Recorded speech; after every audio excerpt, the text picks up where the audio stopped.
Amém. Amém. Atos dos Apóstolos, capítulo 1, a partir do versículo 1, diz assim para nós: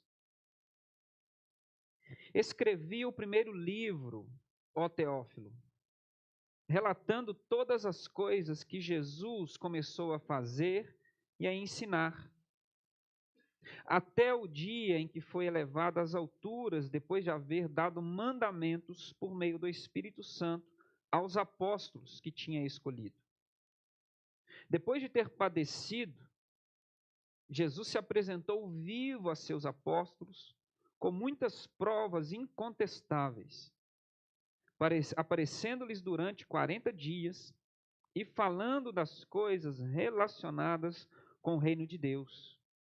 E comendo com eles, deu-lhes esta ordem: não se afastem de Jerusalém, mas esperem a promessa do Pai, a qual vocês ouviram de mim.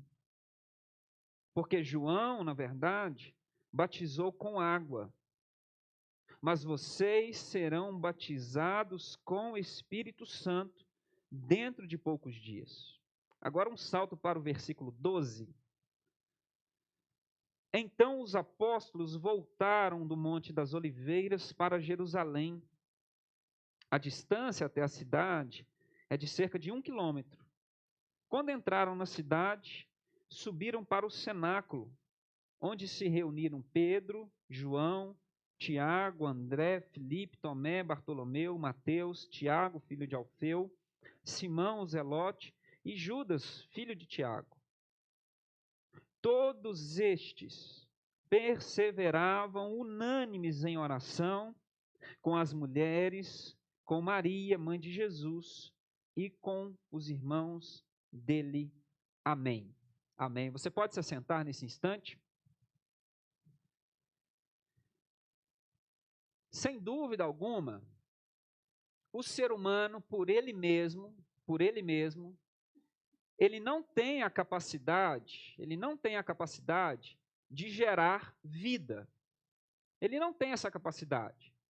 Por mais que eu queira, que eu deseje, não há em mim, por mim mesmo, a capacidade de que eu gere vida.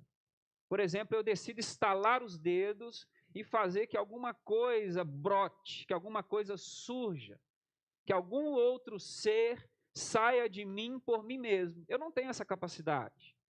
Por mim mesmo, nós seres humanos não temos a capacidade de nós, isoladamente, fazer com que a vida surja de nós. Mas, por outro lado, nós temos e nós carregamos, por graça de Deus, digamos assim, uma potencialidade para gerar vida. Todo ser humano tem uma potencialidade para gerar vida. Então, se de alguma forma a gente pode pensar assim, eu isoladamente não tenho por mim mesmo a capacidade de gerar vida, mas há em mim potencialidade, há uma possibilidade de que eu participe, de que eu veja, de que eu esteja num processo em que um fenômeno que não está totalmente nas minhas mãos, mas ele possa acontecer se eu me colocar ou se eu organizar um ambiente favorável para que gere vida. Então perceba, eu sozinho, por mim mesmo, o Felipe, não tenho a capacidade de gerar vida. Por mais que, por exemplo, eu tivesse o meu sonho, lá no passado, de ser um pai, eu não pude ser pai estalando os dedos, por mim mesmo. Eu não fechei os olhos e falei assim, vou ser pai. E a Catarina surgiu, ou o Mercado Livre, né, a Shein, entregou ela lá na minha porta. Ou a cegonha, né, como muitos pensam por aí. Eu tive que me colocar, como todo ser humano, em condições favoráveis, naturais, e poderíamos até dizer sobrenaturais, porque, de novo, a vida não tem nada de natural, ela tem em si uma fagulha divina, para que eu pudesse ser pai. Eu tive que me colocar num ambiente, num contexto, para que eu pudesse ser pai. Combinando várias situações, e não basta, por exemplo, qualquer condições, porque há muitos seres humanos que se colocam na condição natural, favorável para se tornarem pais e não conseguem ver esse milagre da gestação. Porque há muitos e muitos elementos que precisam ser combinados para que haja um ambiente favorável para que haja uma gestação. Há muitas variáveis que precisam combinar para que haja essa beleza do que a gente chama de gestação. E tantos outros fenômenos da vida humana não estão acessíveis à minha mão por ela mesma, mas eu preciso combinar diversos elementos, preciso estar num ambiente em que esse fenômeno se torne favorável. Então, por exemplo, há fenômenos que eu sozinho não posso criar, mas se eu não tiver um ambiente favorável, esses fenômenos jamais acontecerão. Jamais. Um desses exemplos que acabei de dar é a vida humana. Sozinho jamais posso procriar um ser humano, gerar um ser humano. Eu posso, num ambiente favorável, dentro das condições favoráveis, testemunhar o surgimento, a gestação de um novo ser humano. Mas mesmo que eu esteja num ambiente, isso não é tarefa minha, isso não é mérito meu, é um fenômeno, mas ele depende de um ambiente favorável. Fora desse ambiente favorável, jamais haverá a procriação ou o surgimento de um ser humano. Jamais. Então, há fenômenos que não dependem de nós, mas se nós não estivermos em ambientes favoráveis, é certo que esses fenômenos jamais acontecerão. Por que eu estou dizendo isso? Há um fenômeno na nossa vida espiritual que, de fato, não depende de nós, não depende de mim, não depende de você, por mais que tenhamos total boa vontade, total interesse, por mais que a gente queira produzir, queira ver na vida de algumas pessoas, não está na nossa mão acender essa fagulha. Mas nos compete, assim como a geração de uma vida humana, para que possamos ver, testemunhar e tornar favorável a manifestação desse fenômeno, compete a nós, igreja, gerarmos, criarmos um ambiente favorável para que esse fenômeno, que é da parte de Deus, ele se manifeste. Porque fora de um ambiente favorável, esse fenômeno espiritual jamais acontecerá. Ao mesmo tempo que não depende de nós criá-lo, há da parte do céu em relação a nós a expectativa de que a gente crie um ambiente onde esse fenômeno possa se manifestar. E do que eu estou falando? Estou falando do batismo com o Espírito Santo. Disso que nós chamamos do derramar do Espírito Santo. Não é competência nossa, não está na nossa mão, não faz parte de uma agenda. O Espírito Santo de Deus não obedece à agenda da igreja, ele não obedece ao cronograma da igreja, ele não está a serviço de nenhum líder religioso. Ele faz o que quer, na hora que quer, do jeito que quer. Mas há na Bíblia Sagrada uma orientação para nós muito clara, de que se nós queremos ver a manifestação do Espírito Santo na nossa vida, na nossa igreja, há sobre nós uma tarefa muito importante de nós, com consciência, com responsabilidade, criarmos o ambiente propício para que nesse ambiente o Espírito Santo de Deus seja manifestado. E por que eu estou falando isso? Nós estamos aqui lendo Atos dos Apóstolos, nesse nosso segundo encontro dessa série. E por que isso é importante? Porque Atos dos Apóstolos começa relatando para nós o cumprimento do que vai se chamar das promessas de Deus, o famoso Pentecostes, ou seja, o derramar do Espírito Santo. Quando o Espírito Santo, prometido em toda a tradição das Escrituras, especialmente lá no livro de Joel, que vai ser parte da pregação de Pedro, imediatamente após o derramar do Espírito, ao explicar para todas as pessoas do que se tratava aquele fenômeno ali, ele vai lançar mão do profeta Joel e vai trazer, olha, o que está acontecendo aqui é o que os profetas, é o que Joel havia dito lá atrás, que o Espírito Santo, que Deus derramaria sobre todos os povos do seu próprio Espírito. Então, isso que vocês estão vendo, que vocês não estão entendendo, na verdade, é um cumprimento das Escrituras que todos vocês conhecem. Todos que estavam ali naquela celebração conheciam as Escrituras. estavam em Jerusalém, havia muita festa, pessoas de toda parte do mundo, judeus que estavam espalhados, estavam ali para festejar. Então, ali naquele contexto, o Espírito Santo é derramado. Mas sabe o que Atos vai dizer para nós, que é muito significativo? É que o Espírito Santo, mesmo sendo prometido pelos profetas, que seria derramado sobre todos os povos, que viria sobre toda a terra, todo tipo de gente, que é derramado numa Jerusalém que está abarrotada de gente, há uma festa, Jerusalém está repleta de pessoas, o Espírito Santo pousa, ele vem, ele batiza pouco mais de 100 pessoas. Já perceberam isso? A cidade lotada. Estamos falando de judeus que estavam fora de Jerusalém e peregrinaram para Jerusalém no momento de celebração, de festa, de apontamento para as Escrituras. Há um movimento religioso, mas o Espírito Santo, ele vem, ele pousa, ele sela, ele batiza pouco mais de 100 pessoas. Tanto que a grande parte das pessoas que estão ali, majoritariamente as pessoas que estão ali, elas nem entendem o que está acontecendo. Tanto que vão olhar para aquele movimento todo, olhando para aqueles que agora estão batizados, que estão selados pelo Espírito, e vão dizer assim: está tudo bêbado, tudo doido. Eles não têm nem noção do que está acontecendo ali. Então, a maioria massiva das pessoas que estão em Jerusalém não estão nem entendendo o que está acontecendo. Por quê? Porque pouco mais de 100 pessoas são os que recebem a manifestação do Espírito de Deus. Então, você percebe, há uma promessa: o Espírito virá sobre todos os povos, estará gratuitamente distribuído, estará generosamente disponível. Há uma promessa: eu encherei toda a terra com meu Espírito, mas pouco mais de 100 pessoas recebem. A maioria está olhando sem entender nada. E a grande pergunta é: quem são essas pessoas que receberam o Espírito Santo? Por que o Espírito Santo veio sobre essas pessoas específicas?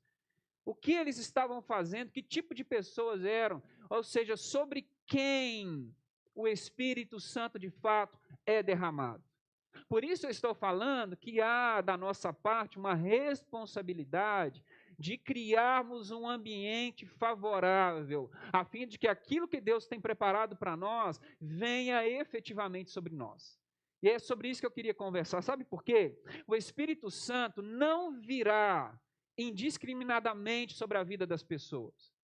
Não vai acontecer o fato de que um ateu estará andando nas ruas e, de repente, alguma coisa cai do céu sobre a vida dele, ele naturalmente se converte.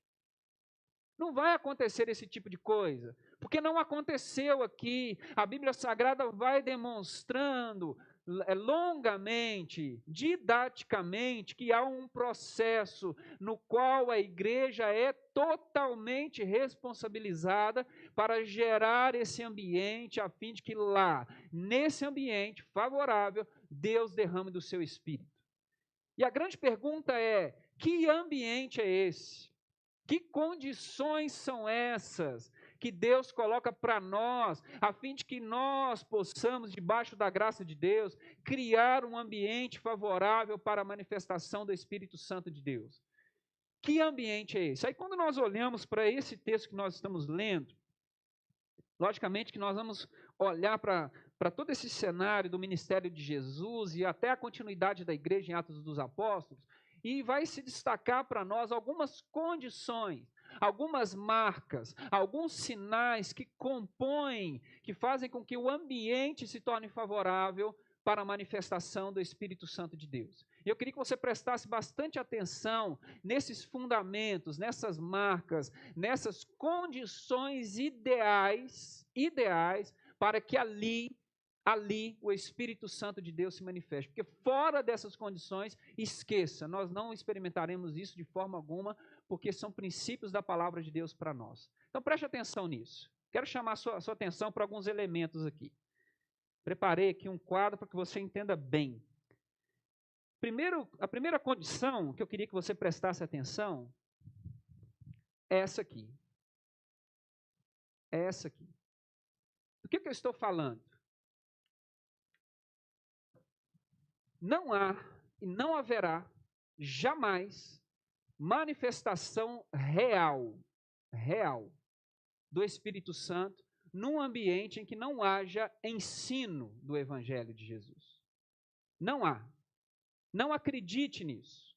Não acredite numa pessoa que se diz espiritual, cheia do poder de Deus, que não tenha apreço pela palavra de Jesus, que não tenha compromisso com a palavra de Jesus, que não se interesse pela palavra de Jesus, que não tenha discipulado, que não ligue, que não se importe, que não gaste tempo nas Escrituras. Não acredite numa pessoa assim. Sabe por quê?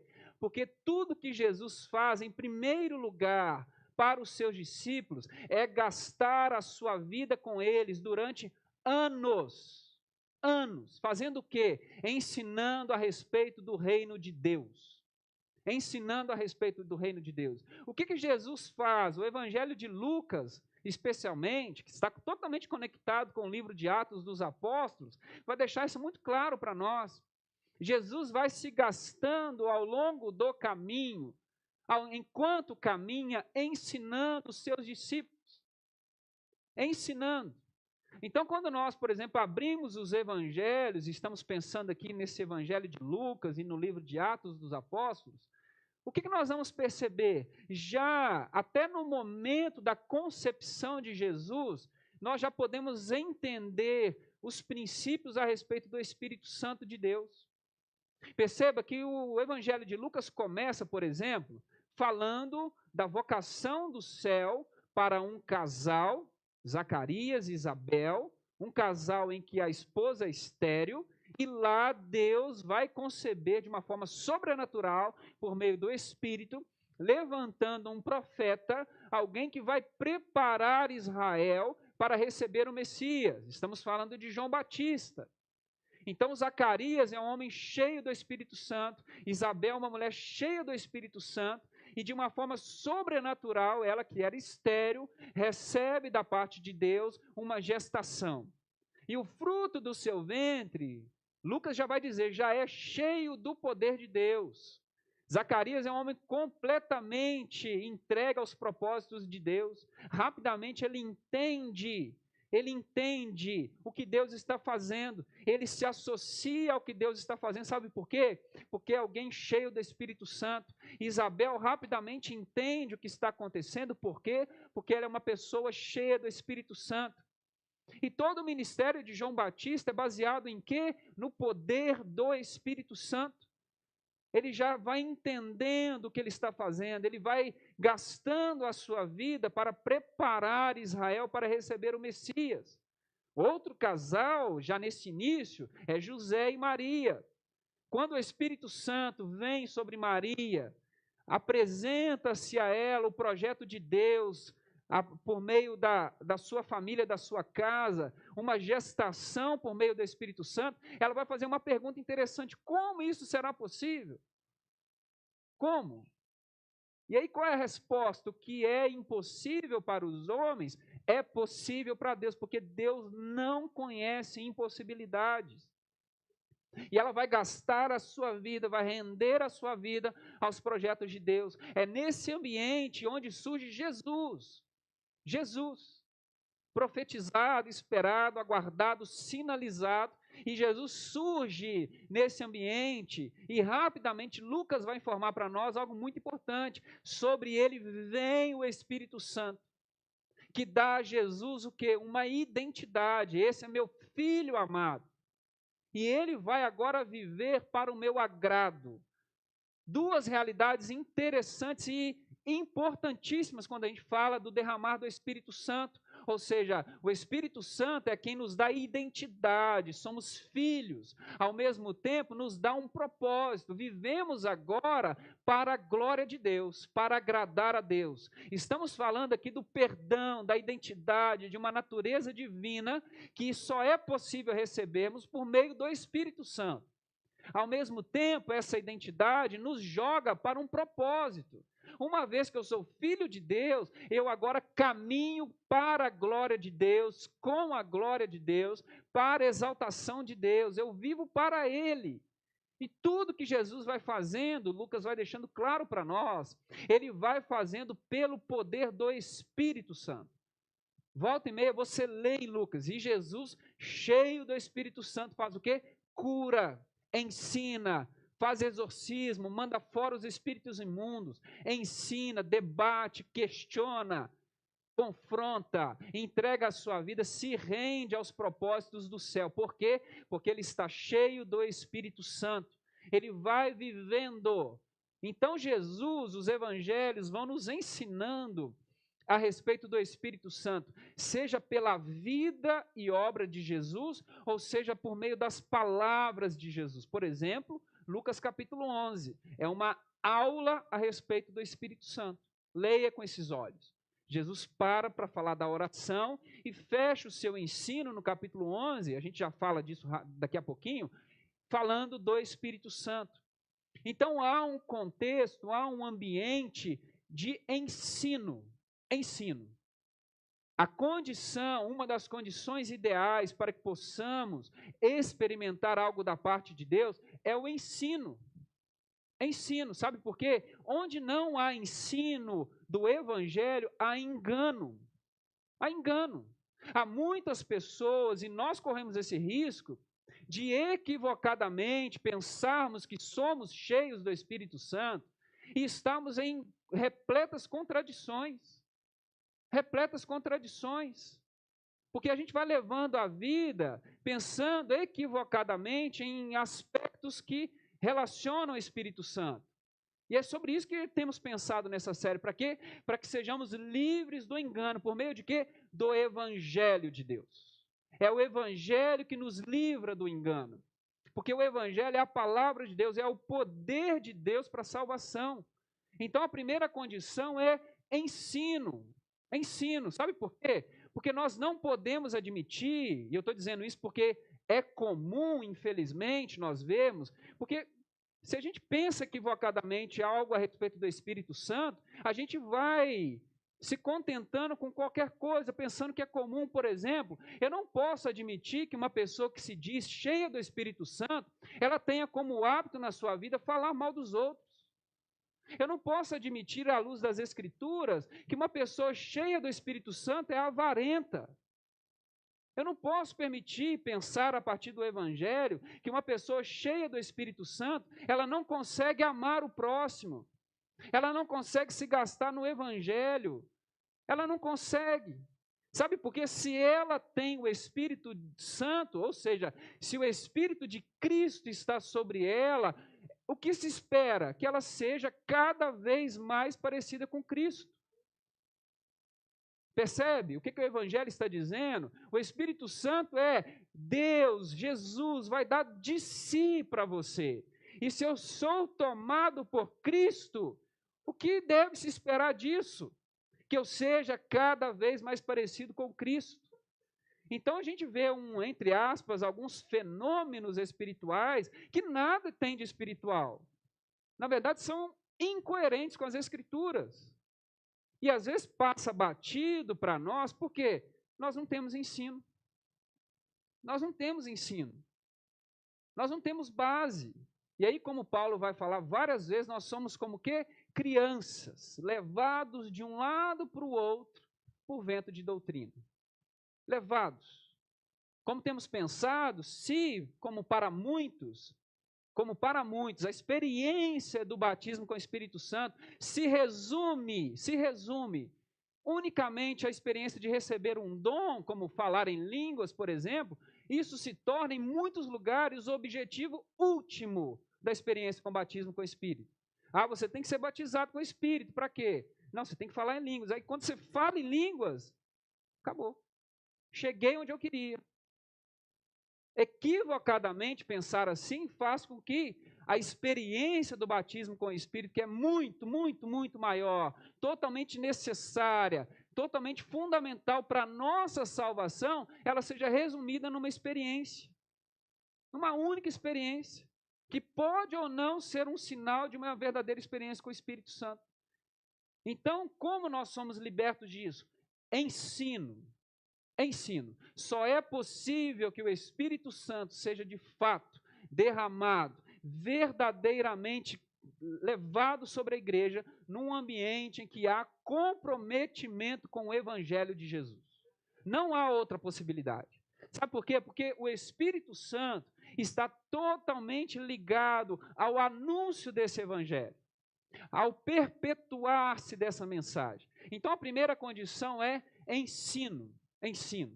Só é possível receber e viver de fato uma experiência com o Espírito num ambiente em que há ensino do Evangelho. Ensino do Evangelho. Outro aspecto interessante, importante, outra condição ideal é que num ambiente em que há ensino, isso gera fé, gera uma verdadeira expectativa, uma verdadeira expectativa a respeito do que ele vai fazer. Porque se nós não temos um verdadeiro ensino, além de nós não entendermos absolutamente nada do Espírito Santo e sermos levados em experiências enganosas, perigosas, frustrantes, que geram escândalo, se nós não somos ensinados pelo Evangelho, jamais teremos fé nessa experiência. Jamais teremos expectativa dessa experiência. Porque se vivermos equivocadamente essa experiência é perigoso, tão perigoso também é sermos uma igreja que não temos nem fé nessa experiência. Parece absurdo? Parece, mas tem algumas igrejas, tem algumas comunidades, tem alguns cristãos que parece que vivem a vida cristã, entre muitas aspas, sem o Espírito Santo, como se o Espírito Santo fosse uma opção. Sabe quando você chega no McDonald's, com bacon ou sem bacon? Ah, eu quero com bacon. Não, eu quero sem. Como se fosse possível ignorarmos. Como se fosse possível sermos verdadeiramente cristãos sem um derramar do Espírito. Então, se porventura é perigoso termos um ensino equivocado, também é perigoso não termos nada a respeito disso. Porque nós precisamos de expectativa. É necessário que sejamos uma igreja que tenha fé, que tenha expectativa, que esteja alinhado a essa promessa. Expectativa. Estamos na vida cristã com expectativa. Como é ruim você viver uma vida sem expectativa. Você vai para o trabalho sem expectativa, você chega em casa sem expectativa, você vai sair de casa sem expectativa, você vai na igreja sem expectativa, vou lá. Vou lá. Vou lá. E sabe o que é, desculpa, mas o que é maluco? Nós estamos, por exemplo, num ambiente em que nós dizemos que estamos cultuando o alfa, o ômega, o princípio, o fim, o criador de todas as coisas, aquele que é todo poderoso, aquele que é capaz de fazer infinitamente mais do que pedimos ou pensamos, aquele que antes de tudo existir já era, aquele que vai permanecer para todo sempre. Nós estamos num ambiente em que cultuamos esse eterno, poderoso, autossuficiente, todo sabedor de todas as coisas, e nós às vezes estamos assentados no banco da igreja sem nenhuma expectativa, nenhuma expectativa, o nosso coração nem pulsa, nós sentimos mais emoções às vezes ao ver a final de um campeonato, especialmente se o nosso time está na final. Se for para pênalti, então, você arranca os dedos, você fica nervoso, você levanta da cadeira, coloca a mão na cabeça, aí a gente vem para o culto sem expectativa nenhuma,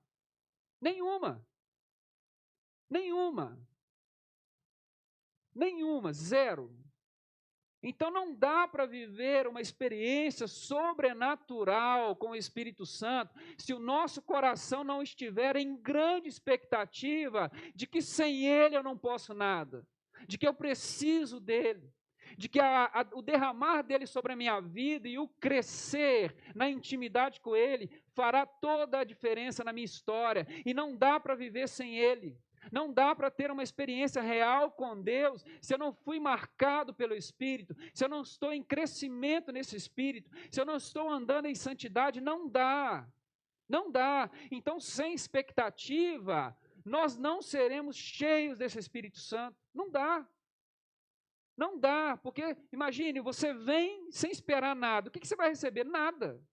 Nada. O que você espera ver na igreja? Confusão? Fofoca? O tamanho da roupa? O ruído? Não sei o quê, os detalhes? As falhas? Você vai ver isso. Porque há muitos que vêm para a igreja para isso. Para isso. Encontrar motivos de crítica. Agora, se a gente sai de casa com a nossa mente cheia do Evangelho, o nosso coração queimando, pulsando, para receber aqui, ou a partir daqui, algo do céu, eu garanto para você que você está criando um ambiente favorável para que o Espírito Santo de Deus pouse sobre você, tome você, porque é o que você quer ver, é o que o seu coração quer. Porque se os olhos forem luz, tudo será luz. Tudo. Se o nosso coração pulsa por isso, nós vamos encontrar. Nós vamos encontrar. Sabe por quê? Porque se nós temos expectativa, se nós temos uma verdadeira expectativa, toda expectativa vai gerar busca. É uma lupa, tá, gente? É uma busca. Você vai focar naquilo. Seu coração quer experimentar isso. Você quer ver. Você quer tocar. Você quer experimentar. Então, o que os seus olhos farão? Você vai começar a olhar para aquilo que verdadeiramente importa. Você vai começar a buscar. Buscar. Perceba o que está acontecendo aqui em Atos. Jesus ensina debaixo do seu espírito. Entrega mandamentos debaixo do seu espírito. Ensino. Ele diz, olha, chegará um tempo, está próximo, nos próximos dias, vocês receberão a promessa do Pai. Ele gera expectativa, façam o quê? Permaneçam na cidade, fiquem lá, fiquem em posição, até que do alto vocês sejam revestidos de poder. E sabe o que os apóstolos estão fazendo? Sabe o que eles fazem? Então perceba, eles foram instruídos, receberam agora a expectativa do Evangelho, uma expectativa alinhada com o céu. E o que eles estão fazendo? Eles começam a maratonar na Netflix, eles vão tomar sorvete, vão passear, sentam para falar mal de todo mundo, para criticar, vão fazer a vida. Não, eles estão perseverando. Estão todos juntos no mesmo lugar, fazendo o quê? Buscando. Eles estão buscando o Espírito Santo. A promessa virá. E o que eles fazem? Vão agora, juntos, buscar essa experiência. Começam a se gastar em oração. Estão juntos no mesmo lugar, orando, buscando, clamando ao Senhor, se preparando, porque há uma promessa. Lembrem-se, Jesus ensinou, gerou expectativa, agora eles estão o quê? Buscando a presença do Espírito Santo. É isso que está acontecendo aqui. Estão juntos, no mesmo lugar, buscando. Então, se não há da nossa parte um interesse em buscar, nós não vamos receber. Não vamos. Porque perceba que Jesus ensinou a respeito da oração em Lucas 11, quando os seus discípulos se aproximam de Jesus, dizendo assim, olha, João Batista ensinou os discípulos dele a orar. Nos ensine também. E aí Jesus vai ensinar a oração do Pai Nosso. Uma oração alinhada com a expectativa do céu, alinhada com o Evangelho. E aí, no decorrer do seu ensino, ele vai contar duas parábolas interessantes, que nós, no nosso apressamento e na nossa falta de compromisso com o Evangelho, tiramos do seu contexto, a fim de usar a nosso bel prazer. Ele conta a parábola do amigo chato, o amigo inoportuno, é aquele amigo que precisa de uma ajudinha, numa hora imprópria, bate na casa do seu amigo, que já está deitado, dormindo, e aí o texto vai dizer o seguinte, se o amigo não atender porque ele ama o seu amigo chato, ele vai atender porque ele quer dormir. Porque o cara fica lá batendo. Então, assim, ou você atende para ajudar a pessoa, ou você atende a porta para você poder dormir, porque o cara não vai embora. É chato, está lá inconveniente, está batendo a porta. Aí depois ele conta a parábola do juiz corrupto. Há uma viúva injustiçada e ela vai no juiz e pede ajuda. O juiz é corrupto.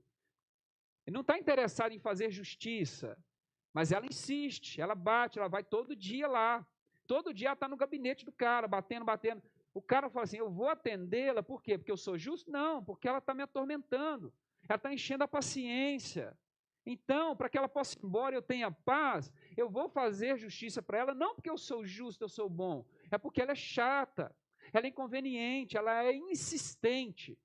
E aí Jesus conta essas duas parábolas para que insistamos em oração. E aí ele completa, ora, se vocês que são maus sabem dar coisas boas para os seus filhos, quem dirá o nosso Pai que está no céu, se não vos dará o Espírito Santo a quem lhe pedir? Do que Jesus está falando? Insistir em quê? Para trocar de carro? Para trocar de casa? Para conseguir um emprego melhor? Um aumentozinho? Uma cura? Não, ele está falando assim, gaste-se. Uma vida de oração verdadeira e que agrada o céu é quando a gente bate, insiste, ora insistentemente para quê? Para que sejamos tomados pelo Espírito Santo de Deus. Sabe por quê? Porque Deus vai dar. Ele vai dar, está disponível, Ele quer dar, mas é necessário que a gente crie um ambiente. Então, o que os apóstolos estão fazendo lá em Jerusalém? Orando. Então, perceba, há ensino. O ensino gera expectativa, e a expectativa nos leva para quê? Para busca. Vocês percebem isso aqui, esse ambiente? E aí é nesse cenário que o Espírito Santo é derramado. É nesse cenário aqui que o Espírito Santo é derramado.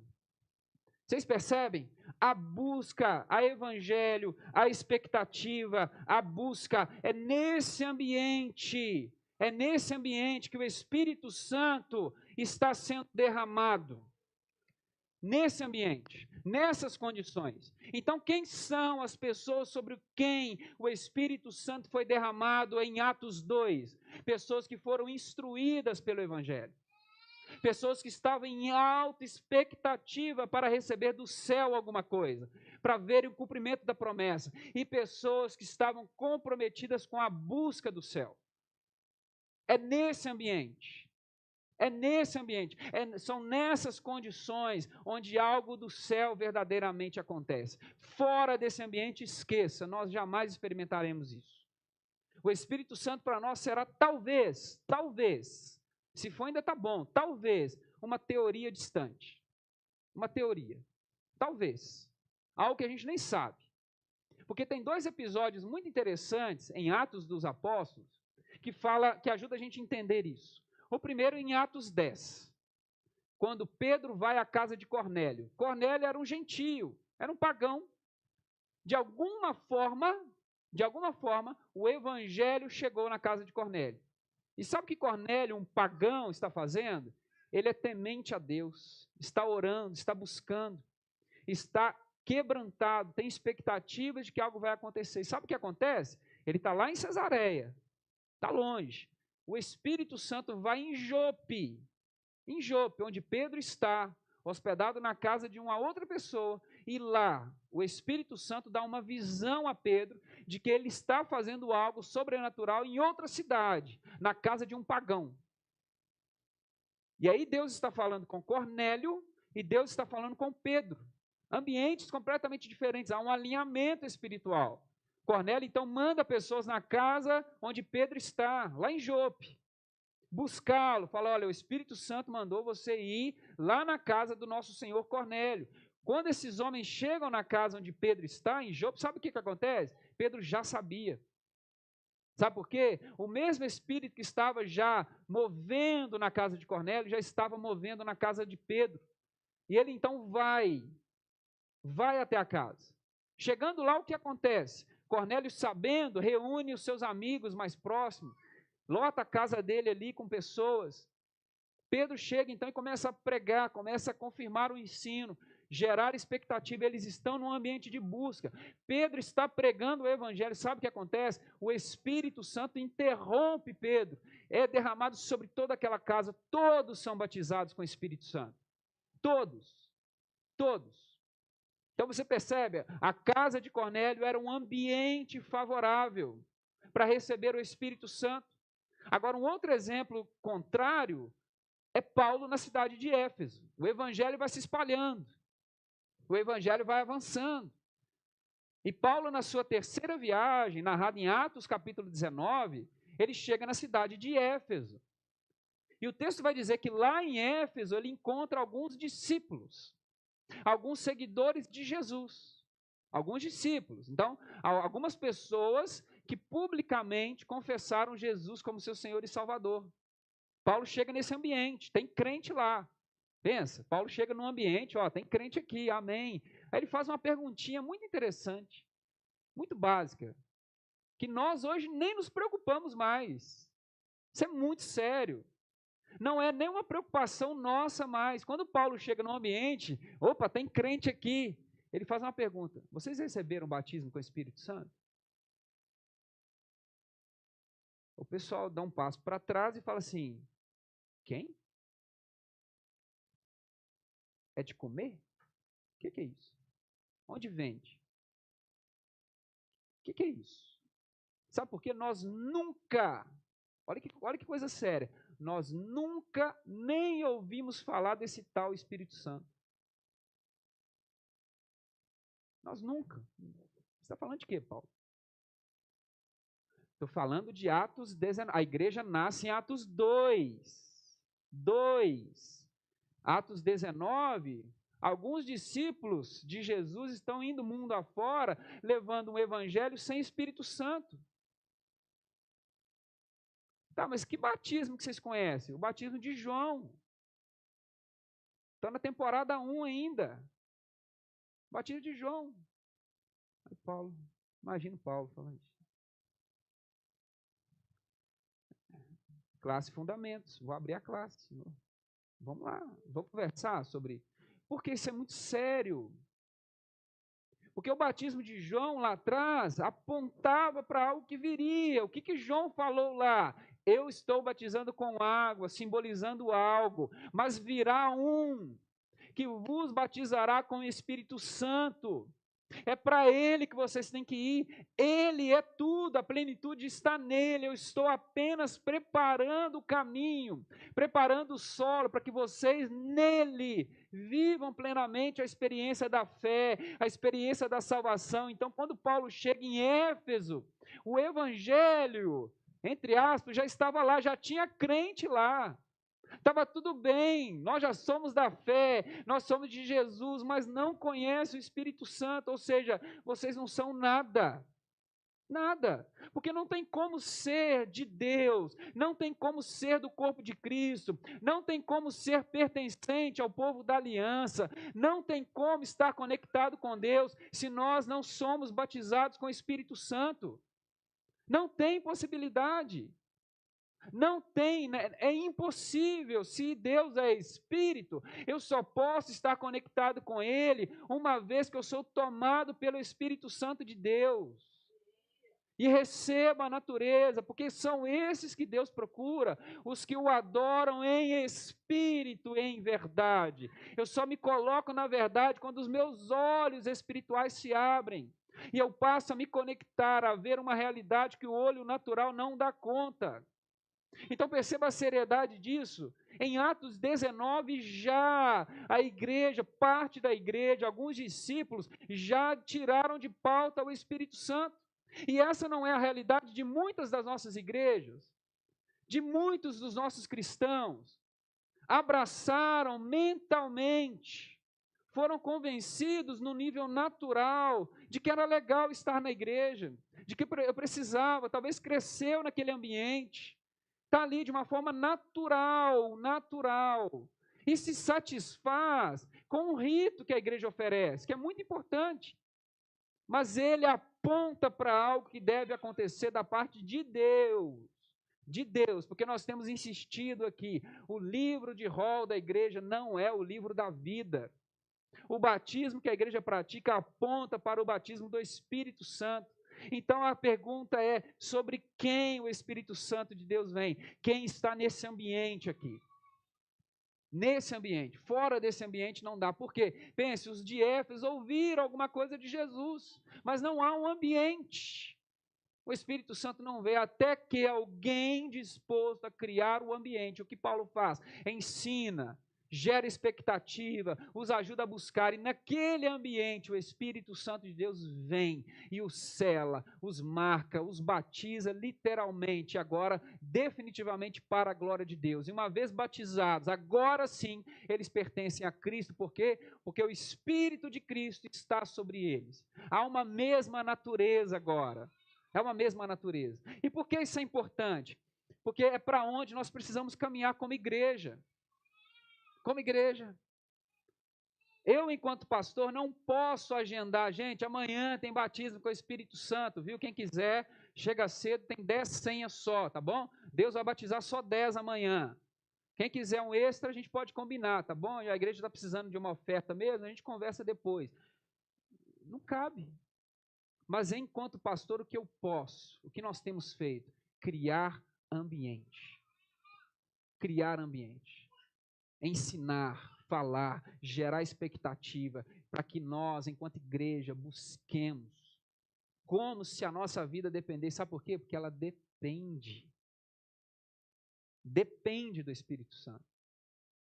A nossa vida depende do Espírito Santo. E eu creio que nós seremos uma igreja marcada por esse ambiente. Eu creio que Barreiro está se tornando uma igreja de evangelho, uma igreja com forte expectativa pelo novo de Deus, e uma igreja que busca a presença de Deus mais que tudo. E seremos, e continuaremos a ser, uma igreja tomada pelo Espírito Santo de Deus, para a glória de Deus, em nome de Jesus. Se coloque de pé, quero orar por você. Quero orar por você nesse momento.